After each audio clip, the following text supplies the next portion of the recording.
en este momento de qué estamos hablando, de la medicina, de la fisiología de la medicina, yo les voy a mostrar distintas maneras que el ser humano tiene de aprender la realidad, o sea, de ver, de ver, de mostrar la mirada que uno puede tener, y que eso es importante porque eso marca la interpretación que uno tiene de las cosas, de los fenómenos, y hace que uno lo comprenda mejor o no lo comprenda mejor y tenga una visión muy reduccionista de la medicina y de la vida.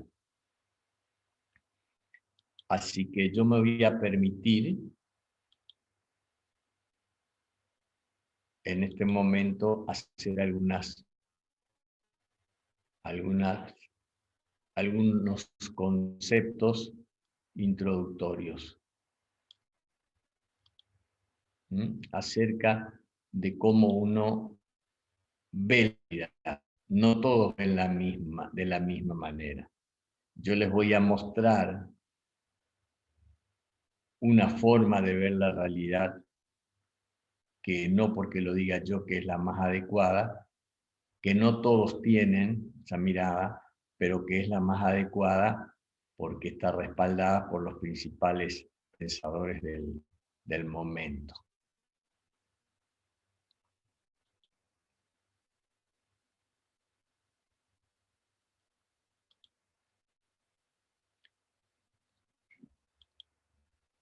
Bueno, ustedes ven acá que un individuo está encendiendo el fuego. Acá está el fuego. Y el fuego se apaga. Lo más actual, ahora existe matafuego, pero no hay matafuego porque lo apagamos con el agua, ¿no? ¿Y a qué les quiero llevar yo a esto? De que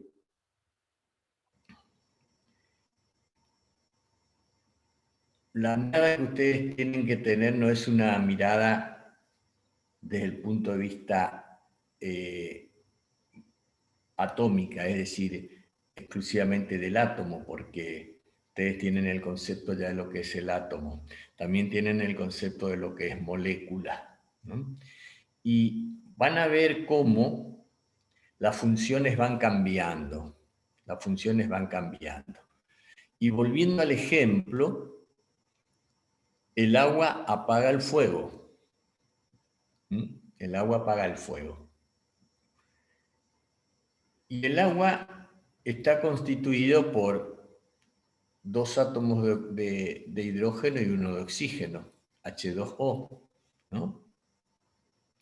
Bueno, y de pronto, si uno empieza a pensar, sabe que el oxígeno es necesario para callar el fuego, porque si ya está ahí una mecha con fuego y pongo una campana de vidrio que lo cubra y que no deje entrar oxígeno, una vez que se consume el oxígeno, el fuego se apaga. Y el hidrógeno enciende el fuego. Entonces, con esto le estoy mostrando una forma práctica,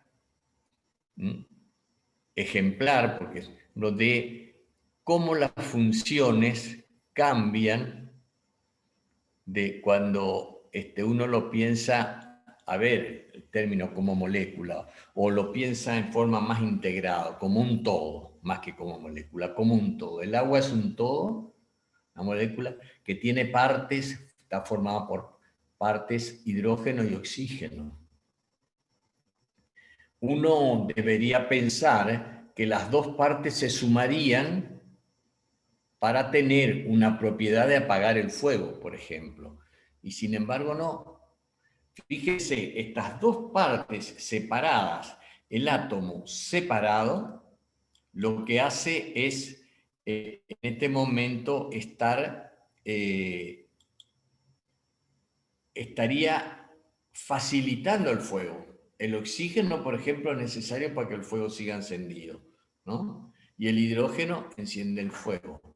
Entonces, yo le quiero decir que el átomo no me explica toda la función de un compuesto, por ejemplo. Y ustedes acá con el ejemplo del agua lo pueden ver muy bien.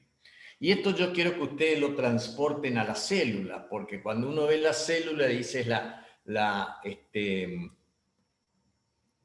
parte del organismo que tiene las distintas funciones, que puede reproducirse, que puede morir, y se nutre de la circulación y crea la circulación, todos sus desechos. La célula es una parte que tiene una función especial, es un todo. Entonces, cuando se empezó a ver en la medicina y a descubrir la célula y los distintos... las distintas partes que contiene la célula, núcleo, citoplasma, etc., se pensaba que con eso se podía entender a todo el organismo. Y más aún cuando viene el auge del genoma, saben que con el comportamiento, el conocimiento del genoma y su comportamiento ya se podía aplicar toda la medicina. Y no es así, y yo se lo voy a ir explicando que no es así. Son partes de un todo que cada una de las partes no explica la función de ese todo. Y el todo tiene otra función distinta a la suma de las partes. O sea, si sumo todas las partes de un todo, no obtengo la función del todo. Porque el todo tiene algo que no tienen cada una de las partes. Y las partes tienen algo que no tiene el todo. Y esto, que parece un delirio, claro que no estoy trasnochado, ni tomé nada, pero quiero tratar de hacerle entender esto y que ustedes lo vayan transportando a los conceptos de la medicina y de cómo ver la medicina. Porque justamente para no ser reduccionista, por ahí unos tienden a enseñar la función del todo, nada más salteando las partes. Y no es así, se deben hacer ambas cosas. Estudiar bien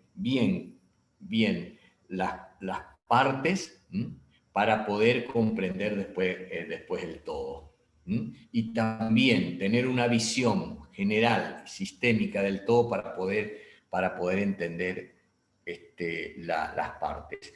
Esto le estoy diciendo que la fisiología, si bien no es clínica, no es medicina general para la cual ustedes se están preparando, la fisiología es muy importante para que ustedes puedan comprender la enfermedad in toto.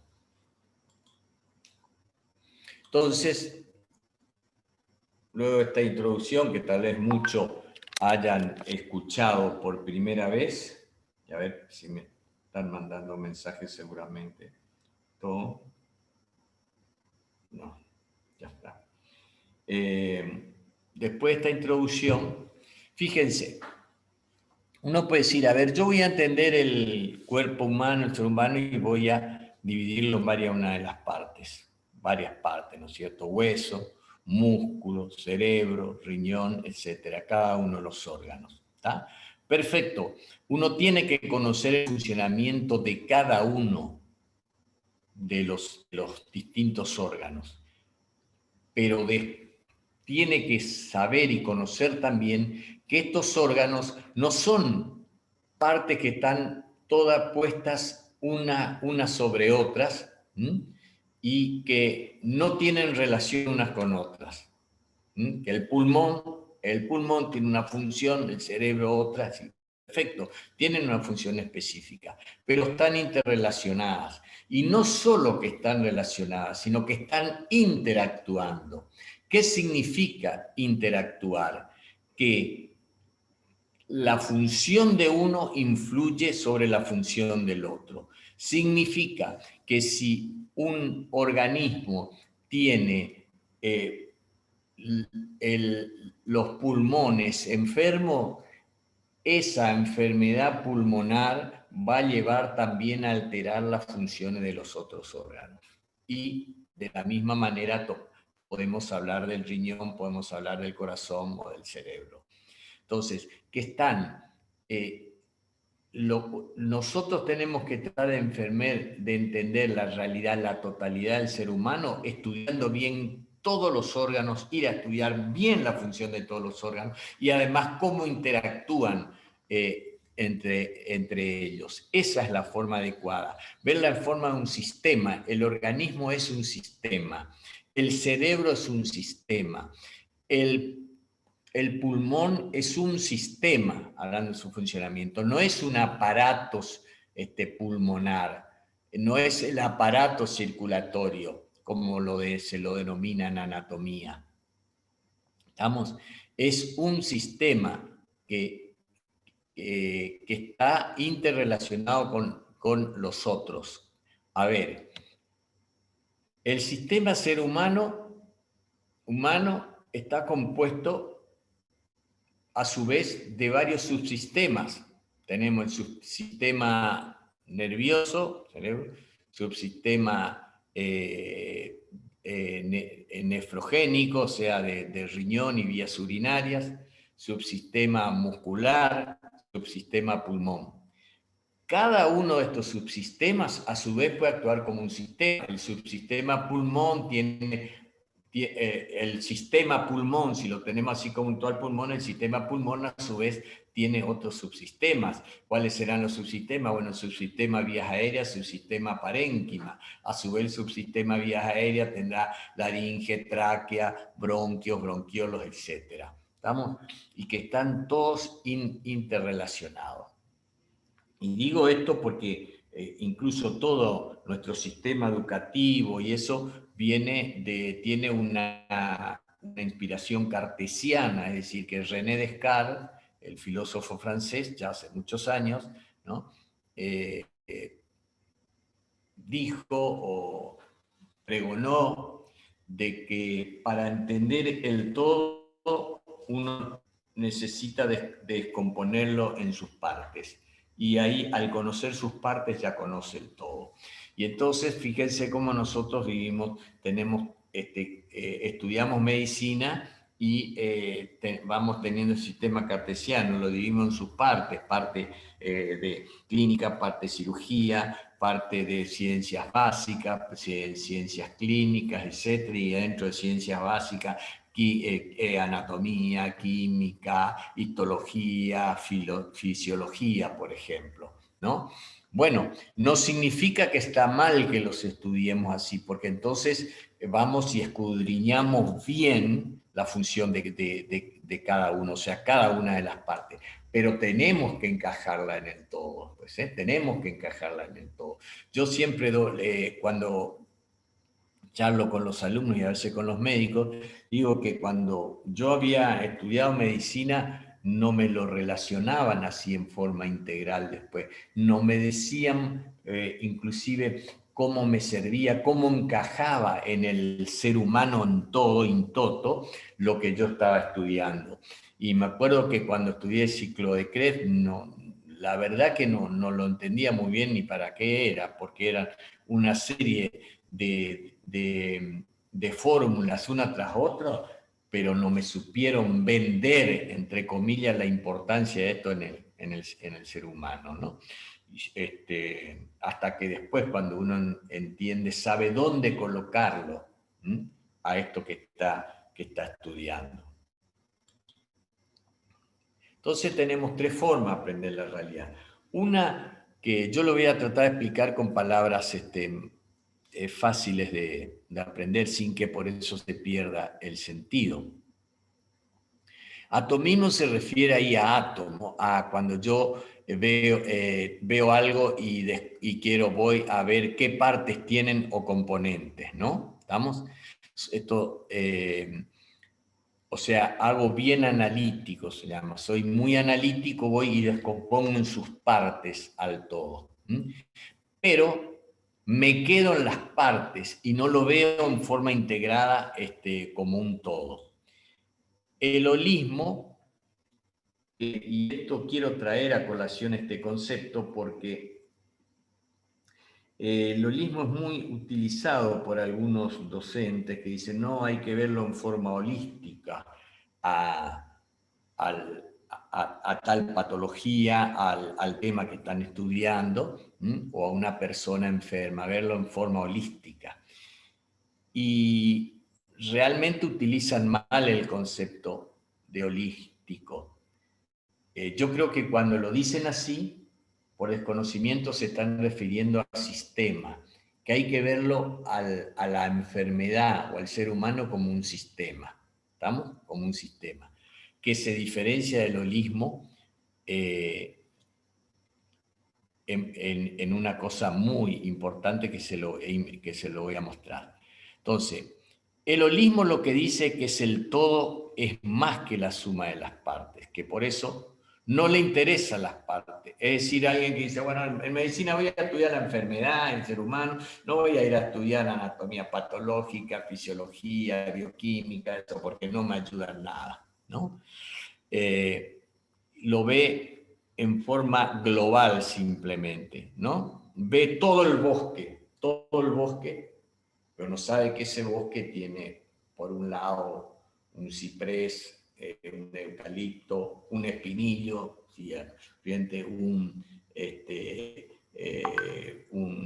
Un ombú, etcétera, ¿no? Que no todos los árboles son iguales. Y aparte, los piensan holísticamente, dicen que la totalidad es mejor que cada una de sus partes, por eso no le interesan las partes, ¿no?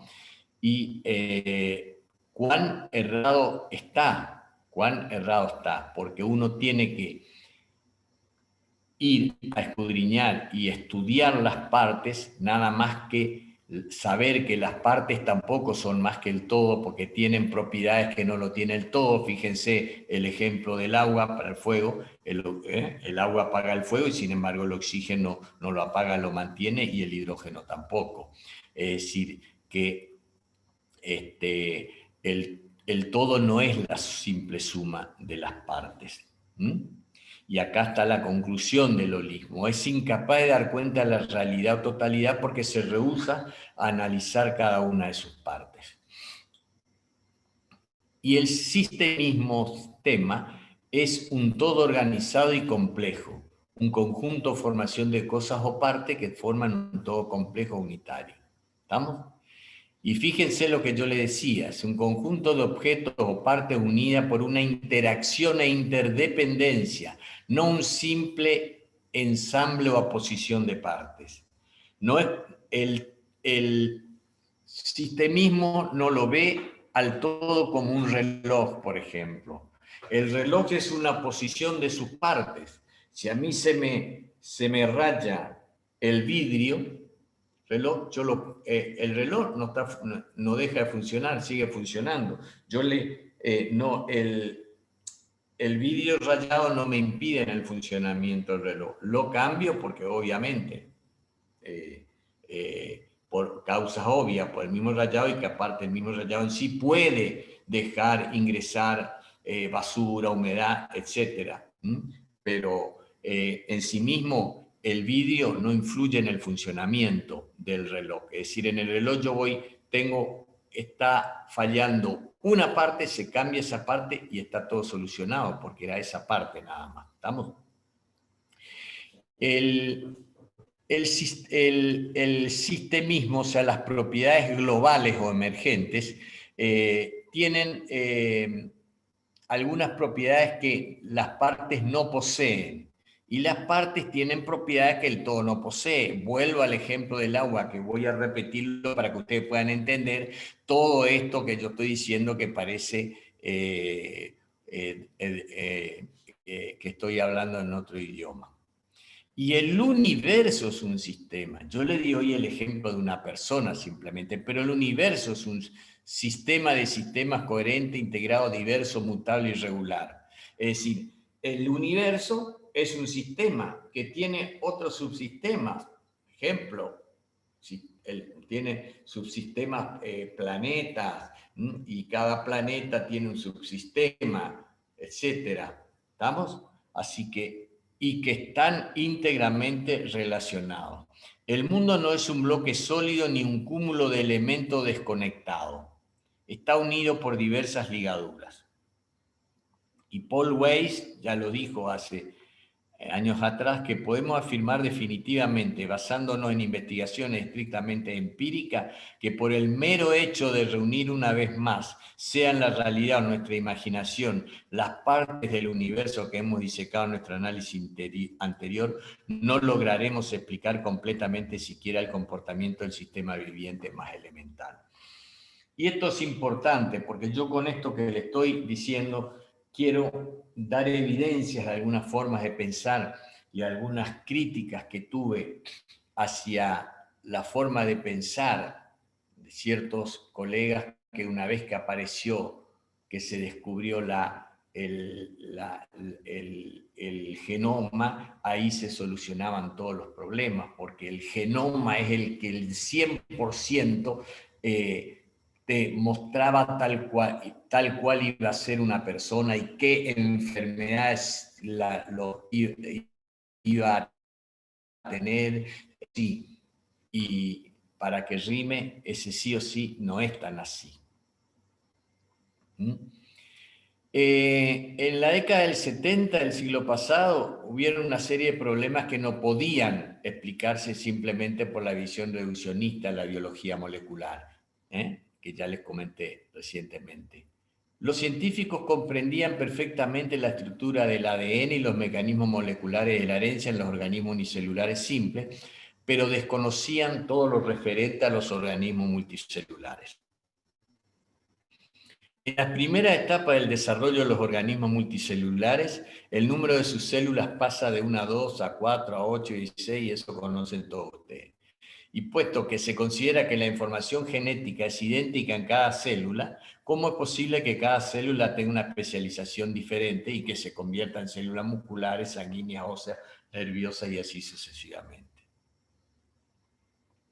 Brenner piensa que durante los próximos 25 años, o sea, esto ya llegamos a los 25 años de Brenner, los biólogos tendrán que aprender otro idioma. Aún no sé cómo se llama ese idioma, de hecho nadie lo sabe, pero lo que se trata de hacer, en mi opinión, es solucionar el problema elemental de la teoría de los sistemas elaborados. Y es aquí donde surge un grave problema de niveles. Quizás sea un error creer que toda la lógica se halla a nivel molecular. Tal vez tengamos que ir más allá de los simples mecanismos de relojería.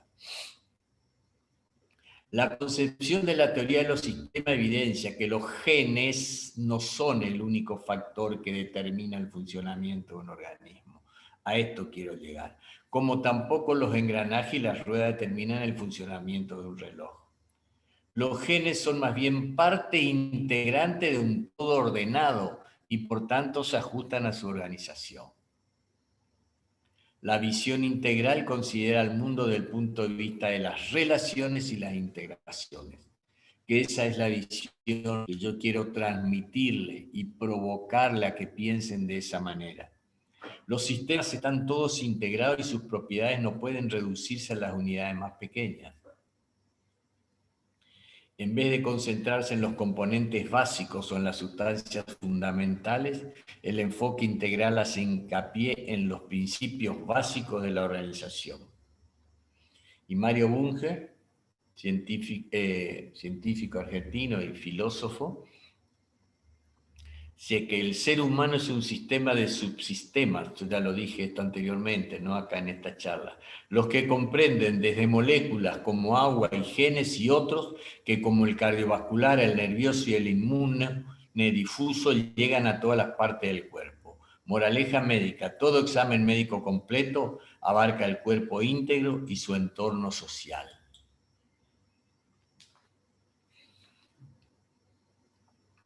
Y esta es la célula, la partícula viviente del organismo, ¿no? Tiene núcleo, citoplasma y una serie de organoides. Esto ustedes ya lo estudiaron por histología. la función de cada uno de ellos. Yo solamente quiero recordarlo, que la célula que tiene todo esto se abastece a sí mismo, pero interactúa con otro tipo de célula. Y está insertado también en un ser viviente, excepto que sea un animal unicelular. Las células tienen conexiones en las cuales se conectan o se transportan, transmiten órdenes a otras células. Y recordar nada más, porque hoy mostré todos los componentes de la célula y quería hacer una referencia a la membrana celular, que no es una simple cobertura que protege de la entrada de sustancias extracelulares, sino que selecciona las sustancias que van a entrar y que van a salir, pero tiene un metabolismo importante, tiene distintos tipos de canales, tiene proteínas, etcétera, etcétera. Y esto que lo copié así textualmente porque creo que lo hace más entendible para ustedes y tiene relación otra vez con la parte molecular y el ADN, y es la epigenética. ¿Qué es la epigenética? Los mecanismos epigenéticos son un traductor del medio ambiente y son capaces de modificar la expresión de los genes al funcionar como un registro del entorno. Son la memoria del medio ambiente al que estuvieron expuestos. Fíjense, los genes siguen una ley de probabilidad. Yo tengo un determinado gen, es probable que sea de una manera, y esto en general para todos, ¿no? Que sea una manera. Pero esto no es así en el 100%. El genoma es importante y todo lo que sé, y da unos adelantos tremendos, su conocimiento en la medicina y en la terapéutica, pero no explica todo por sí solo. Los genes, y esto para muchas enfermedades, determinan un determinado riesgo, una determinada probabilidad de ser o tener tal cual, de ser de alguna manera o tener tal o cual enfermedad o tal o cual característica física, altura, etcétera, ¿no? Pero el medio ambiente interviene, interviene, y no es solo el gen lo que determina el fenotipo, sino el gen más el medio ambiente. Muchas personas pueden tener características genéticas, o sea, y no solo con un solo gen, sino poligenética, para padecer hipertensión o diabetes y o sobrepeso. Pero si esa persona le ofrece al gen un medio ambiente inadecuado para que se manifieste, como un fenotipo hipertensivo, fenotipo obeso, fenotipo diabético, le ofrece un medio ambiente no adecuado, es decir, no come con sal extra las comidas, come una vida saludable, sana, no ingiere exceso de calorías, no fuma, hace ejercicio continuamente, y es probable que, depende de la fuerza que tenga ese gen, tal vez no se manifieste esa enfermedad, o se manifieste muy tardíamente, ya a mucha edad y en forma más leve. La palabra epigenética, epi arriba, lo que está sobre los genes, se refiere al estudio de los cambios heredables en la expresión de los genes sin cambios en la secuencia. Es decir, el medio ambiente interfiere sobre los genes sin alterar la secuencia de bases, que ustedes lo estudiaron, sin alterar las secuencias, sino lo que producen es marcas en la cromatina, altera las histonas, y eso altera el fenotipo de la persona. Fíjense, tenemos el ADN, los cromosomas, cromatina, y el medio ambiente, la epigenética puede alterar o modifica la respuesta del ADN porque metila residuos de citosina. ¿Estamos? Estos residuos de citosina alteran la conformación de la cromatina y modifican las histonas. Esta modificación hace que este gen se exprese de una determinada manera. ¿Estamos? Entonces, el gen junto con el medio ambiente es lo que van a manifestar el fenotipo de la persona. Bueno, esto es una ensalada lo que hoy les voy a dar, o sea, una mezcla de varias cosas, ¿no? El otro concepto que quiero inculcarles es el de homeostasis.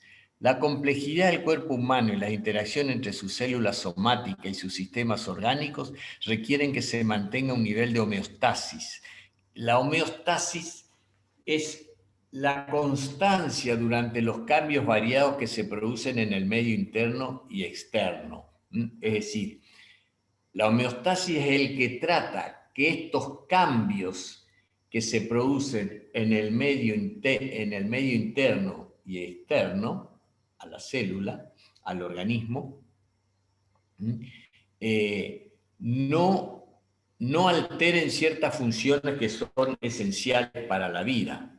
Entonces, podemos decir que la homeostasis es el mantenimiento intencional de un medio interno estable por medio de procesos fisiológicos coordinados que se oponen a los cambios.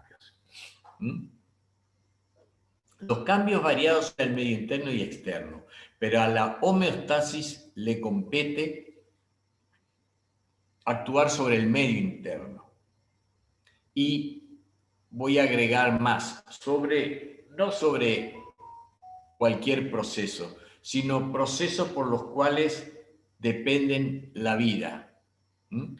Y no me gusta la palabra medio interno estable, porque nunca es estable. Y lo que pasa es que la filosofía occidental, por la cual todos abrazamos porque somos occidentales, tiene muchos conceptos en relación a un estado quieto o estable, ¿no? Sin embargo, la filosofía oriental dice que uno está continuamente en movimiento. Y lo normal la tendencia normal no es a la estabilidad, la tendencia al movimiento y a la alteración. La homeostasis lo que hace es que esa alteración no pase un determinado rango. ¿Estamos? ¿Cuáles son las características de la homeostasis? Actúa sobre un limitado número de sistemas, el pH, componentes de la red interna esencial para la vida, estrecho rango de variabilidad crítico para sobrevivir y mecanismo de feedback set point fijos, pocos efectores. Voy a explicar lo principal de esto para que entiendan, porque uno habla de homeostasis a toda la regulación, y yo acá les voy a decir que no, y después cuando vemos fisiopatología en el segundo semestre vamos a agregar el concepto de alostasis también, pero acá voy a explicar la homeostasis, que es un poco el tema también introductorio de hoy. Limitado número de sistemas y esencial para la vida. Y set point, o sea, set point fijos, significa un nivel normal fijo, no variable. Si bien tiene un pequeño rango, pero es un nivel pequeño el rango, valga la redundancia. Y si no, fíjense el pH. pH normal 740. Pero fíjense, el pH normal, 740. Pero entre 6,8 y 7,8 es el rango de vida. Por debajo de 6,8, por arriba de 7,8, es incompatible con la vida. Entonces, esto se regula por homeostasis, a medida que, porque los procesos metabólicos van tendiendo hacia la acidez del medio. Entonces, a medida que se va produciendo el metabolismo, el pH va bajando, o sea, la concentración de hidrogeniones va aumentando. Y el organismo tiene mecanismos que evitan que descienda mucho.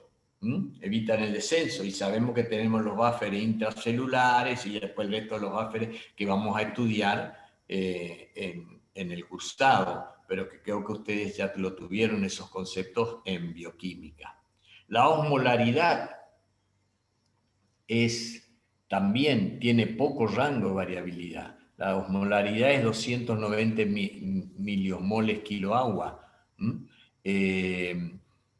Y depende fundamentalmente del sodio extracelular. La temperatura. Uno no puede,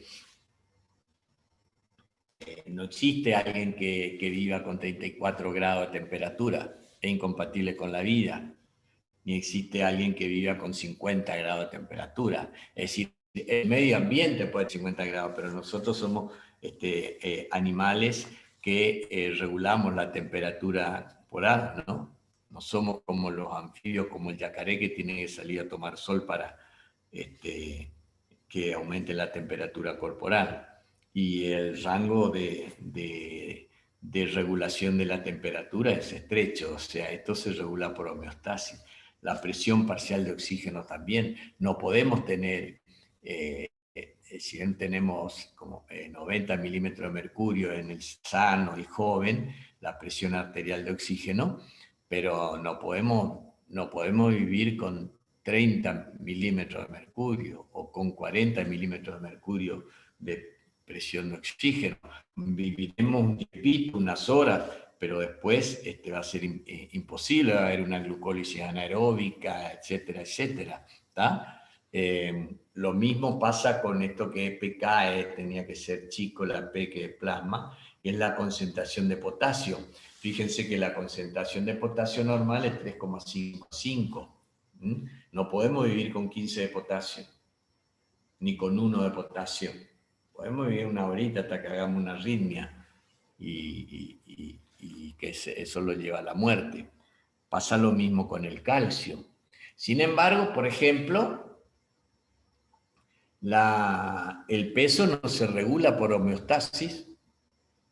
Ustedes pueden, hay personas que en un año aumentan 20, 30 kilos y no se mueren.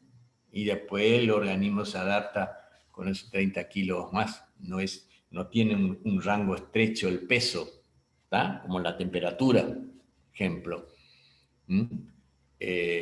Lo mismo pasa con la presión arterial. La presión arterial tiene un rango de normalidad, pero los hipertensos están adaptados a vivir con presiones más elevadas, con presiones elevadas, ¿tá? No significa que no le hace daño eso, le hace daño a la larga, pero no es algo que en forma urgente le puede afectar la vida. Sin embargo, un cambio en la osmolaridad en forma urgente te afecta la vida. Una PO2 muy baja también te afecta la vida. ¿Estamos?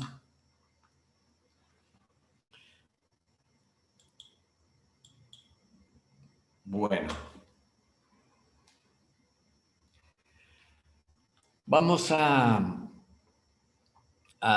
pasar a otro tema, más de fisiología y no tanto esta mezcla de fisiología con filosofía y epistemología, ¿no? Con respecto a los temas del cronograma, nosotros estamos revisando y adaptando al tiempo de clase que nos dieron este año, pero no disminuimos nada, sino que al contrario agregamos algunos temas con la doctora Leyes, y ya la próxima clase va a ser el lunes, los lunes y los miércoles vamos a tener clase, y ya para el fin de semana va a estar todo el cronograma de las distintas clases y los trabajos prácticos. ¿Estamos? El tema de la clase de hoy de señalización celular lo van a leer del libro que vamos a levantar y que está en inglés, así que ese tema, yo voy a dar los principales conceptos, voy a señalar puntos para que lean y eso van a trabajar ustedes también leyendo el texto, van a hacer comprensión de texto, ¿no? Que es uno de los efectos que yo he visto en los alumnos de medicina cuando ha aumentado mucho el número, el número de alumnos en la facultad, en los cuales no se pueden tomar exámenes orales, o es dificultoso, no es que no se puedan, es dificultoso, porque si no uno estaría 10 días, 15 días tomando examen, donde los exámenes se lo han hecho, lo hacemos casi por múltiple choice o por ahí pregunta verdadero o falso, unir con líneas, lo normal, dos columnas, ¿no? Unir con líneas conceptos relacionados. Y eso ha ido quitando por ahí la expresión verbal de los alumnos, y también han ido disminuyendo la lectura para la lectura del texto por el hecho de saber y no estar pensando exclusivamente en la pregunta o en el resultado de una pregunta, ¿no? Eso he notado que la comprensión de texto tal vez también lo practica un poco en el secundario, ha disminuido con respecto a los estudiantes anteriores. Entonces, el trabajo del profesor también es saber reconocer esto y de alguna manera que procurar enmendar este defecto que puedan tener los alumnos, ¿no? También ha pasado lo mismo con los profesores, como tienen pocas clases o disminución de clases teóricas se dan, y hay profesores que no se saben expresar, tal vez, o no son claros en su explicación. El hecho de ser claro en una explicación también tiene su pro y su contra, ¿no? Yo estuve hablando de la complejidad, la mayoría de los temas son complejos. Entonces, a veces un profesor quiere hacerlo muy sencillo, el hacerlo muy sencillo deja de decir cosas importantes y da una idea tergiversada de la realidad. Muestra algo simple cuando la realidad es bien compleja. Miren, al sistema de nuestro organismo lo podemos comprender con esta figura. Toda esta línea sería el organismo y esto el medio externo. El medio externo, con el cual también nosotros interactuamos. Nuestro organismo todo interactúa con el medio externo. De él recibe estas cosas, como por ejemplo la alimentación, y el medio externo recibe productos de nuestra excreción, incluso la misma respiración, ¿no? Eliminamos el dióxido de carbono, tomamos el oxígeno del medio externo y eliminamos el dióxido de carbono.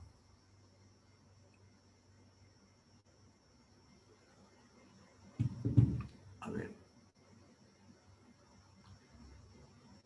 Permiso, voy a mirar porque...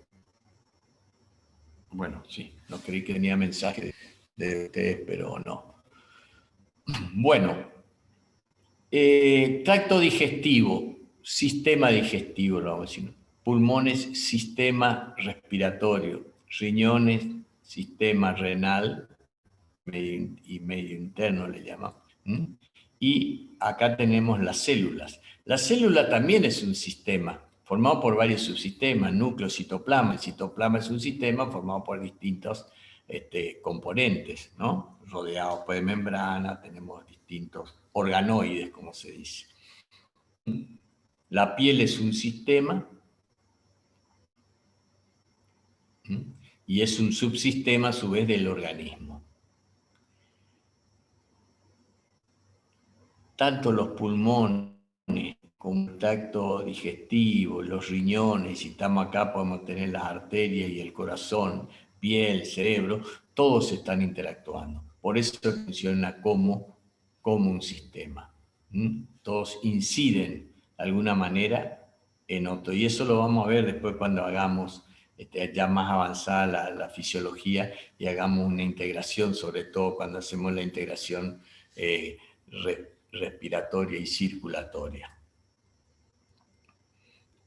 Para esto, para que estén interactuando, existen, incluso dentro de un mismo órgano, las células están interactuando entre sí, primero porque están unas al lado de otras y tienen conexiones en las cuales transmiten información o transmiten distintas sustancias a la célula vecina.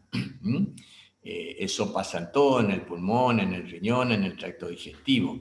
A su vez, vienen distintas sustancias y órdenes a través del medio interno, que es la parte del líquido que rodea a la célula extracelular, el líquido extracelular, tanto el intersticial como el plasma.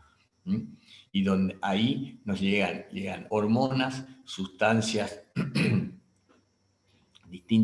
distintas sustancias o péptidos que actúan sobre distintos receptores celulares y producen funciones. Esto hace que estén interrelacionados las células de un órgano entre sí y a su vez los órganos con otros órganos de la economía. Por eso les digo que esto es un sí. Y acá en fisiología pulmonar, no aparato renal ni aparato pulmonar. ¿Estamos?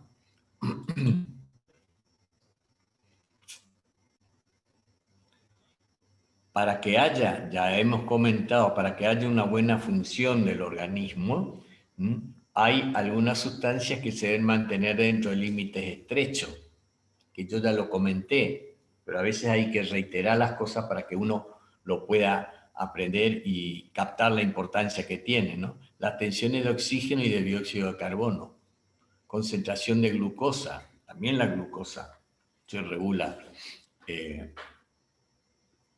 tiene un rango estrecho de variabilidad. La presión osmótica, o sea, la osmolaridad, las concentraciones de hidrógeno, de potasio, de calcio, acá lo dijimos hoy como pH, magnesio, y la temperatura. Esto se regula por homeostasis. A su vez, las células tienen distintas reacciones que hacen o mantienen su función. Por ejemplo, se está produciendo una reacción y el producto final de esa reacción inhibe la actividad catalítica de las enzimas que la fueron produciendo. Y eso es lo que se llama retroalimentación negativa. Además, algunas proteínas reguladoras intracelulares pueden asociarse con enzimas para controlar su actividad. Ejemplo, la calmodulina, la proteína aceptadora de calcio. Las enzimas se pueden modificar o controlar mediante modificación covalente a través de la fosforilación o desfosforilación. O sea, la fosforilización,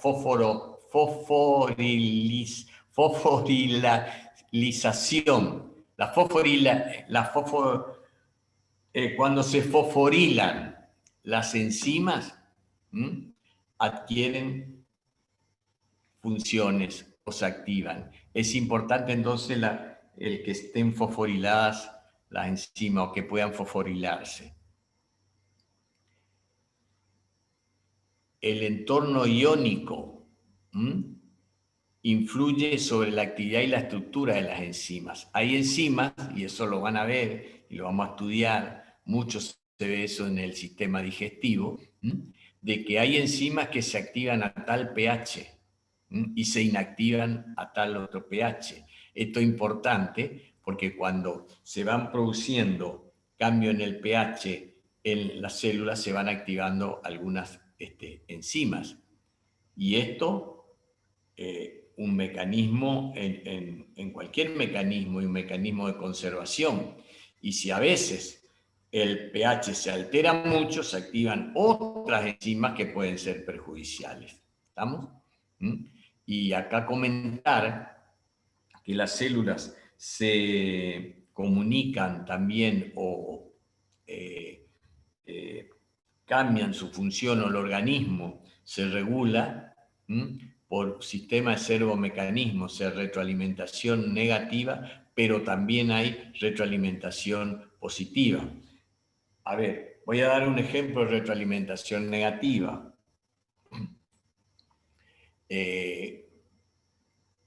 Cuando en el medio empieza a bajar la concentración de la hormona tiroidea, sobre todo la T3, se libera por la hipófisis la TSH, que es la hormona estimulante del tiroides.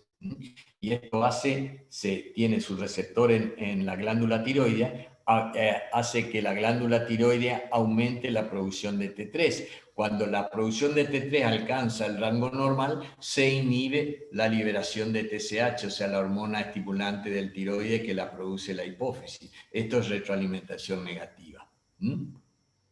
Cuando aumenta el sustrato, o sea, la T3, disminuye la TSH. ¿Está? Bueno, cuando empieza a disminuir la T3, otra vez se estimula la TSH y sigue el círculo. Pero hay retroalimentación positiva también, varias retroalimentación, y el libro donde yo quiero que ustedes lean da varios ejemplos, pero yo voy a nombrar uno para que ustedes entiendan. El sentido es que acá ustedes entiendan esto y después lo puedan ampliar. Durante la fase menstrual, o sea, durante el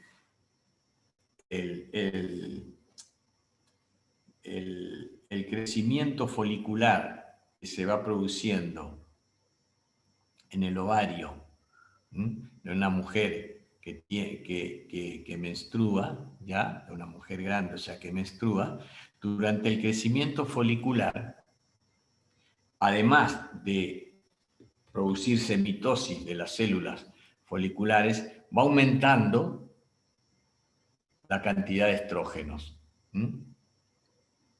La cantidad de estrógeno que produce. Este aumento de estrógeno que se produce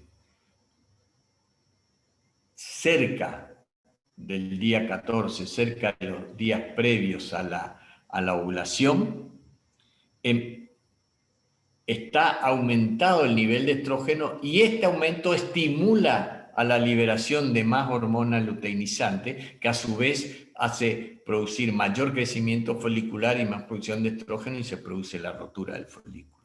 Es decir, el folículo se está agrandando y está produciendo estrógeno, uno pensaría que debiera disminuir la luteinizante, función no, sin embargo, se produce un aumento previo a la ovulación y este aumento luteinizante es el que favorece la ruptura del folículo. O sea, acá los estrógenos en esta parte previa a la ovulación se producen retroalimentación positiva, no negativa.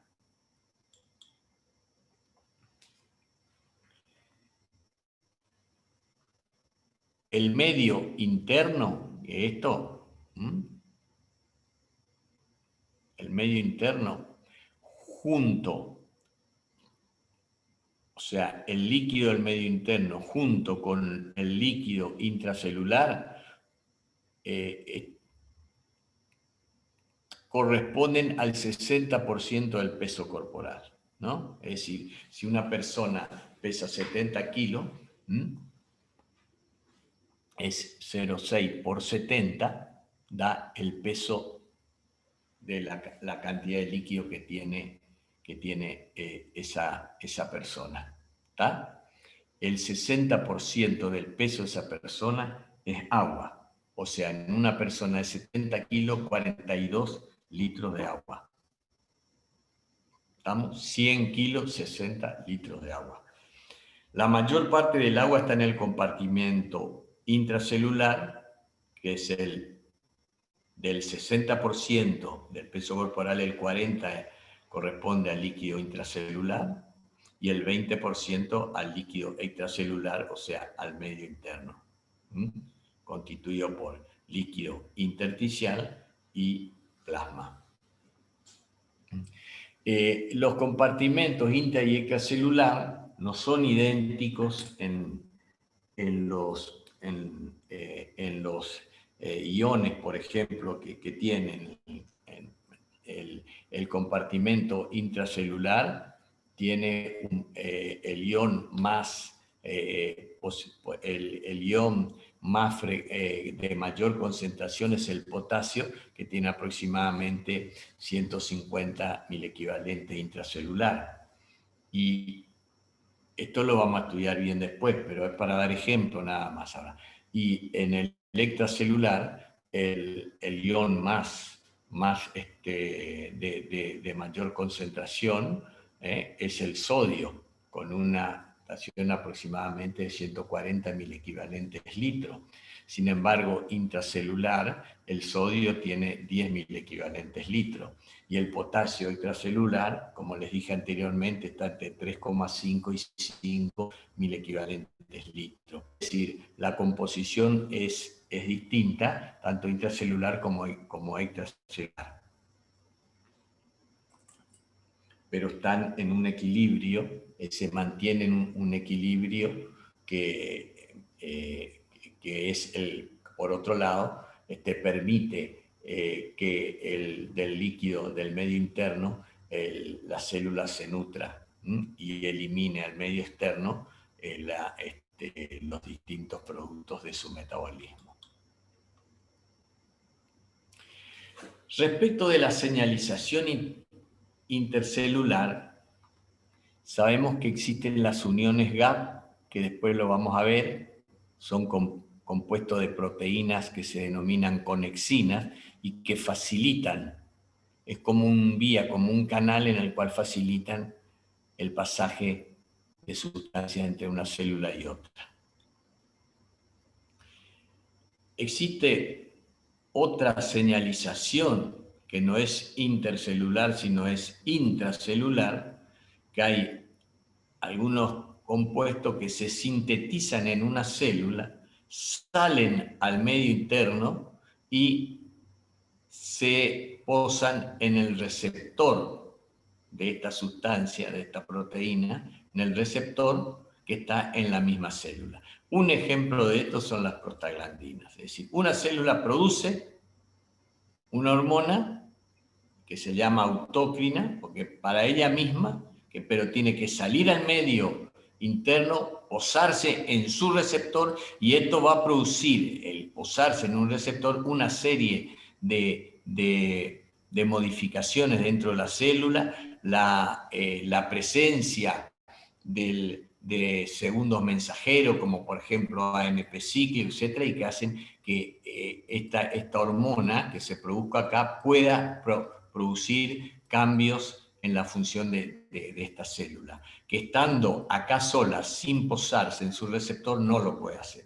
Esa es la necesidad que tiene de salir al medio interno. Hay sustancias que son paráclinas, es decir, que se forman en una célula y actúan sobre las células vecinas que están ahí al lado. Son hormonas del sistema parácrino. Un ejemplo, el óxido nítrico. El óxido nítrico óptico se forma a partir de L-arginina, por ejemplo, en el endotelio, a partir de una sintasa de óxido nítrico que forma, nuevamente, del sustrato L-arginina, forma óxido nítrico y citrulina. El óxido nítrico entra a la célula muscular vecina, el músculo liso vecino, al endotelio, y ahí tiene su receptor y lo que va a producir es la relajación del músculo liso. Esto es parácrino. Hay hormona que se produce en una célula y actúa sobre una célula vecina, que tiene otra función, ¿no? Que es la célula muscular.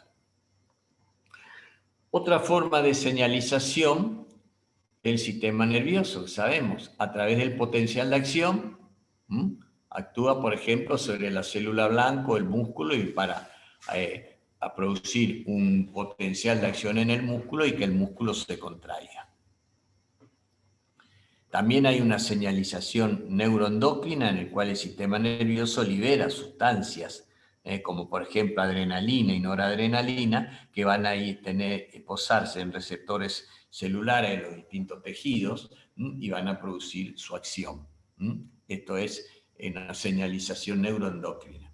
Y señalización endocrina, pura, hemos visto, le di el ejemplo, hay muchísimos ejemplos, le di el ejemplo cuando expliqué retroalimentación negativa de la hormona tiroidea, por ejemplo, de la hormona estimulante del tiroides, ¿no? La hipófisis produce, la parte anterior de la hipófisis produce TSH, o sea, tirotrofina, u hormona estimulante del tiroides, que va por el torrente sanguíneo y actúa en una célula que está alejada, una célula de la tiroides, y va a producir el trofismo, va a mantener el trofismo de la tiroides y va a hacer que secrete hormona tiroidea. Esta es una señalización del organismo, así que es del tipo endocrino, es decir, hormonas que se producen en una célula y actúan en otra célula que está lejana, que no está vecina, sino sería parácrina. ¿Estamos?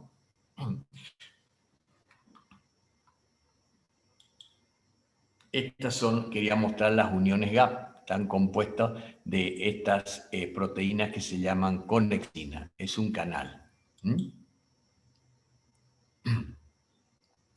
Acá, para ilustrar la señalización parácrina, que es ejemplo del óxido nítrico, uno de los estimulantes o liberadores, no estimulantes, sino liberadores de óxido nítrico es la acetilcolina, que se posa sobre un receptor e interactuando además con la proteína G, activan la fosfolipasa C.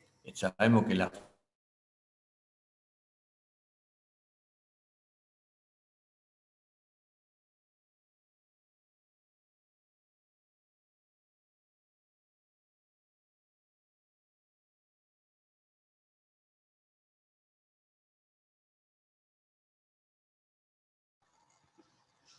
Hola, Doc.